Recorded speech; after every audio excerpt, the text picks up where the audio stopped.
Board exam की copy कैसे check होती है। अब चाहे ये 10th बोर्ड का एग्जाम हो या फिर 12 बोर्ड का एग्जाम हो, कॉपी किसी भी एग्जाम की हो, बोर्ड एग्जाम की हो, एग्जामिनर जो होते हैं, टीचर जो होते हैं, वह बोर्ड एग्जाम की कॉपी को कैसे चेक करते हैं और 2025 के बोर्ड एग्जाम की कॉपी कैसे चेक होगी, ये आप लाइव देखने वाले हैं इस वीडियो में।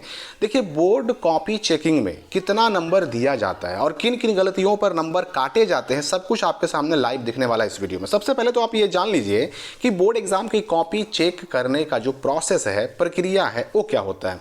यानी कि बोर्ड एग्जाम की कॉपी चेकिंग में कॉपी को, आपके आंसर शीट को यानी उत्तर पुस्तिका को कितने चरणों से, कितने स्टेप से होकर गुजरना पड़ता है, ये आपको मैं बताने वाला हूं, साथ ही साथ लाइव दिखाने भी वाला हूं। तो दोस्तों, हर दिन का एग्जाम खत्म होते ही, शाम होते होते, रात होते होते, जो आपकी कॉपी होती है ना, जिस पर आप बैठ करके एग्जाम हॉल में अपनी कॉपी लिखते हैं, उस कॉपी को पहुंचा दिया जाता है स्ट्रांग रूम में, वज्रगृह में। और ये जो वज्रगृह होता है, स्ट्रांग रूम होता है, वो जनरली सामान्यतः जो आपके जिला का जो हेडक्वार्टर है वो जिला मुख्यालय में बना होता है। अब स्ट्रांग रूम से ये कॉपी बोर्ड मुख्यालय में या फिर जिस बोर्ड से हैं आप, उस बोर्ड द्वारा जो भी जिला मुख्यालय बनाए गए हैं वहां भेज दिया जाता है और वहां पर इस पूरी कॉपी का, सारे कॉपी के बंडल का पूरा डेटा तैयार किया जाता है, इसकी बार कोडिंग की जाती है और उसके बाद इसको फिर अलग अलग शहरों में, अलग अलग जिलों में, जहां जहां इवैल्यूएशन सेंटर बने हुए हैं, मूल्यांकन केंद्र यानी कॉपी जांच करने का केंद्र बना हुआ है, वहां पर चेक करने के लिए इसको भेजा जाता है।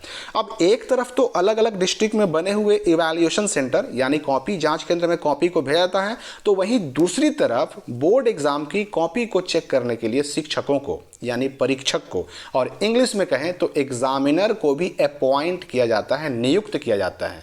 जनरली क्या होता है कि सरकारी शिक्षक ही एग्जामिनर के रूप में यानी कॉपी चेक करने वाले टीचर के रूप में नियुक्त होते हैं। हालांकि सीबीएसई वगैरह में, आईसीएसई वगैरह में ये नियम काम नहीं करता, लेकिन जो जनरली स्टेट बोर्ड होते हैं वहां पर स्टेट बोर्ड के सरकारी शिक्षक ही कॉपी जांच में लगाए जाते हैं, प्राइवेट शिक्षकों को इससे दूर रखा जाता है। अब यहां पर यह भी समझ लीजिए कि जो टीचर जिस राज्य के सरकार यानी जिस राज्य के बोर्ड के टीचर होते हैं, जिस राज्य में पोस्टेड होते हैं, उन्हें उसी राज्य की बोर्ड परीक्षाओं की कॉपी जांच के लिए, चेकिंग के लिए अपॉइंट किया जाता है। अब एग्जांपल के लिए सीबीएसई बोर्ड की कॉपी होगी तो सीबीएसई या फिर केंद्रीय विद्यालय के जो टीचर होंगे वो चेक करेंगे। यूपी बोर्ड की कॉपी होगी तो यूपी बोर्ड के टीचर चेक करेंगे। उसी प्रकार से अगर बिहार बोर्ड की कॉपी होगी तो बिहार के ही टीचर चेक करेंगे। अब यहां पर मैं बता दूं कि जो +2 लेवल का कॉपी, मतलब जो 12वीं की परीक्षाएं हैं, 12 की परीक्षाएं, तो 12 की परीक्षाएं 12 के लिए जो अपॉइंटेड टीचर हैं वही चेक करेंगे और 10th बोर्ड के एग्जाम जो होते हैं उनके कॉपियों को कौन चेक करेगा, तो जो 10th तक के पढ़ाने वाले टीचर हैं वो चेक करेंगे। अब इसी प्रकार से झारखंड बोर्ड की कॉपियां झारखंड बोर्ड वाले चेक करेंगे टीचर। मतलब यह हुआ कि राजस्थान बोर्ड, एमपी बोर्ड, जिस बोर्ड के हैं आप उसी बोर्ड के टीचर आपकी कॉपी को चेक करेंगे। अब आते हैं बोर्ड एग्जाम की कॉपी चेकिंग पर। तो कॉपी चेक करने के लिए जो मूल्यांकन केंद्र बनाए जाते हैं ना, हर मूल्यांकन केंद्र का एक होता है हेड, जिसको हम कहते हैं मूल्यांकन केंद्र निदेशक। अब इनके अंडर में कई सारे हेड एग्जामिनर होते हैं जिनको हम लोग प्रधान परीक्षक भी कहते हैं हिंदी में, और इन सारे हेड कांस्टेबल के अंडर में होते हैं बहुत सारे एग्जामिनर। एग्जामिनर मतलब परीक्षक यानी टीचर। तो कॉपी जांच करने का काम जो है ना वो करते हैं एग्जामिनर यानी कि परीक्षक, और ये परीक्षकों द्वारा जो कॉपी चेक की जाती है उनमें से 10%, कहीं 15% कॉपी उनका जो हेड एग्जामिनर होता है वो चेक करते हैं। और फिर इस तरह से एक इवैल्यूएशन सेंटर पर कई सारे हेड एग्जामिनर और उन कई सारे हेड एग्जामिनर के अंडर में कई सारे एग्जामिनर, और सब के द्वारा जो कॉपी चेक की जाती है ना, उनमें से कुछ % कॉपियों को उस इवैल्यूएशन सेंटर के जो मूल्यांकन केंद्र निदेशक हैं वो भी जांच करते हैं। तो टीचर्स यानी एग्जामिनर कॉपी को चेक करते हैं, उस पर मार्क्स चढ़ाते हैं और फिर सारी कॉपी अपने हेड एग्जामिनर को वापस कर देते हैं। अब हेड एग्जामिनर सबकी चेक की हुई कॉपियों में से कुछ कॉपी को दोबारा चेक करते हैं, और जब सभी टीचर्स अपनी अपनी कॉपी जांच करके हेड एग्जामिनर को वापस कर देते हैं तो हेड एग्जामिनर सारी कॉपियां अपने केंद्र के निदेशक यानी मूल्यांकन केंद्र निदेशक को वापस कर देते हैं। अब यहां पर मैं आपको यह भी बता दूं कि अलग अलग जो मूल्यांकन केंद्र यानी इवैल्यूएशन सेंटर बनाए जाते हैं वह सब्जेक्ट वाइज बनाए जाते हैं। मतलब हर दिन हर सब्जेक्ट की कॉपी चेक होती है। होता क्या है कि जनरली एक सब्जेक्ट की कॉपी एक ही मूल्यांकन केंद्र पर चेक की जाती है। अगर उस मूल्यांकन केंद्र पर 2 भाग बनाए गए हैं, 3 भाग बनाए गए हैं, तो हर एक भाग में अलग अलग सब्जेक्ट की कॉपी चेक होगी। इसको आप यूं समझिए कि अगर एक मूल्यांकन केंद्र पर मैथ की कॉपी चेक हो रही है तो एक पर फिजिक्स की चेक होगी, दूसरे पर आपका जो है केमिस्ट्री का चेक होगा। इस तरह से कहीं पर इंग्लिश हो रहा है, कहीं पर हिंदी हो रहा है, कहीं पर कोई और हो रहा है।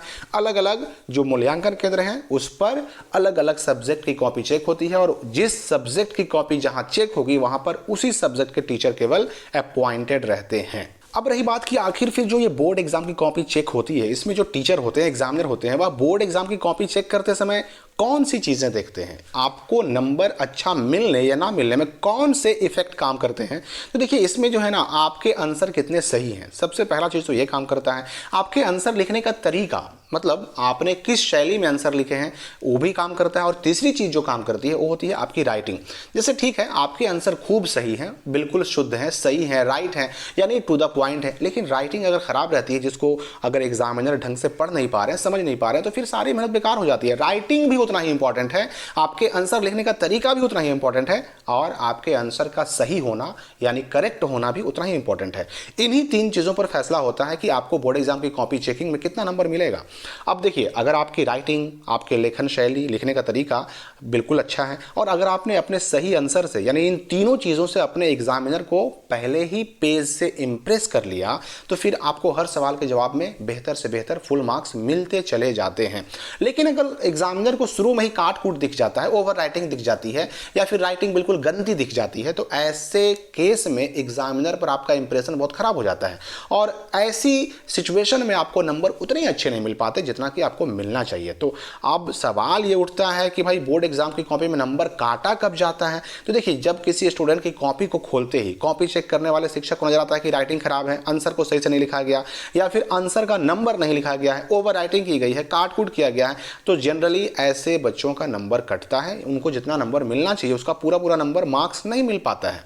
ये भी याद रखिए कि जनरली टीचर खुद से चाहते नहीं है कि हम किसी को फेल करें, कोई भी टीचर नहीं चाहता है। देखिए, वो भी इंसान ही होते हैं, उनके अंदर भी फीलिंग होती है, भावनाएं होती हैं, वो भी चाहते हैं कि बच्चे को हम पास करें। लेकिन भाई जाहिर सी बात है कि अगर बच्चे की कॉपी में कुछ लिखा हुआ नहीं रहेगा तो आखिर वो नंबर किस बेस पर देंगे। और चूंकि मैंने पहले ही बताया कि जो भी टीचर कॉपी चेक करते हैं उनकी चेक की हुई कॉपियों को कई बार जांचा जाता है, या फिर अगर मान लीजिए कोई बच्चा अगर आगे जाकर के टॉपर लिस्ट में आ गया, अगर वो बेहतरीन नंबर यानी 90% प्लस नंबर आ गया, हो सकता है उसकी कॉपी दोबारा जांच कर ली जाए, या फिर कॉपी चेक की हुई जो कॉपियां हैं उनमें से भी कुछ को हेड एग्जामिनर चेक करते हैं, मूल्यांकन केंद्र निदेशक चेक करते हैं।